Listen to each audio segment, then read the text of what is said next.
قال رسول الله محمد صلى الله عليه وسلم: ينزل الله إلى السماء الدنيا كل ليلة حين يمضي ثلث الليل الأول فيقول: أنا الملك أنا الملك، من ذا الذي يدعوني فأستجيب له؟ من ذا الذي يسألني فأعطيه؟ من ذا الذي يستغفرني فأغفر له؟ فلا يزال كذلك حتى يضيء الفجر.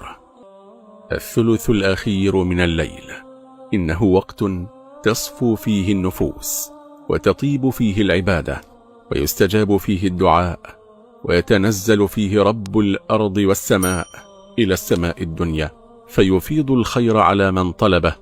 فالثلث الأخير من الليل هو من أفضل أوقات الليل، بل من أفضل أوقات اليوم والليل على الإطلاق.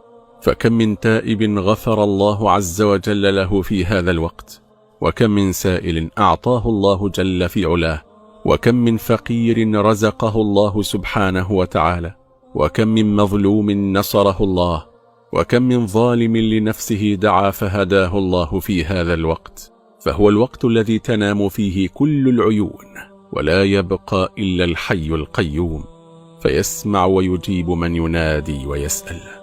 فينزل الله عز وجل نزولا يليق بجلاله وعظمته، من غير تكييف ولا تعطيل، ومن غير تحريف ولا تشبيه ولا تمثيل، بل ينزل إلى السماء الدنيا وهو على عرشه وفوق جميع خلقه، فلا يكون شيء فوقه، ليس كمثله شيء وهو السميع البصير.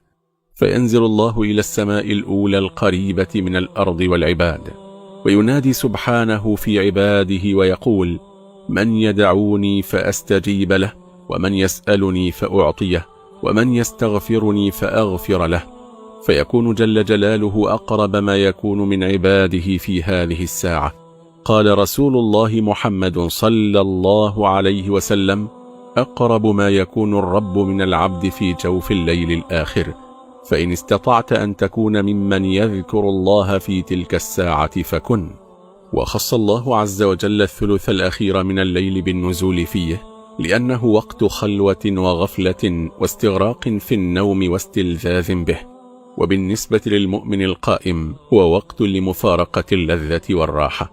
فمن قام لمناجاة ربه جل في علاه والتضرع إليه في غفران ذنوبه وعتق رقبته من النار، وسأله التوبة في هذا الوقت الشاق على نفسه، وترك النوم واللذات، ضمنت له الإجابة بإذن الله ورحمته.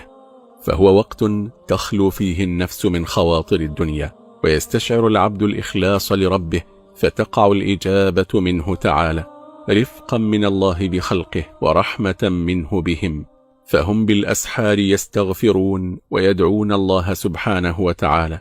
فإن الله عز وجل يبسط يده بالليل ليتوب مسيء النهار، ويبسط يده بالنهار ليتوب مسيء الليل، حتى تطلع الشمس من مغربها.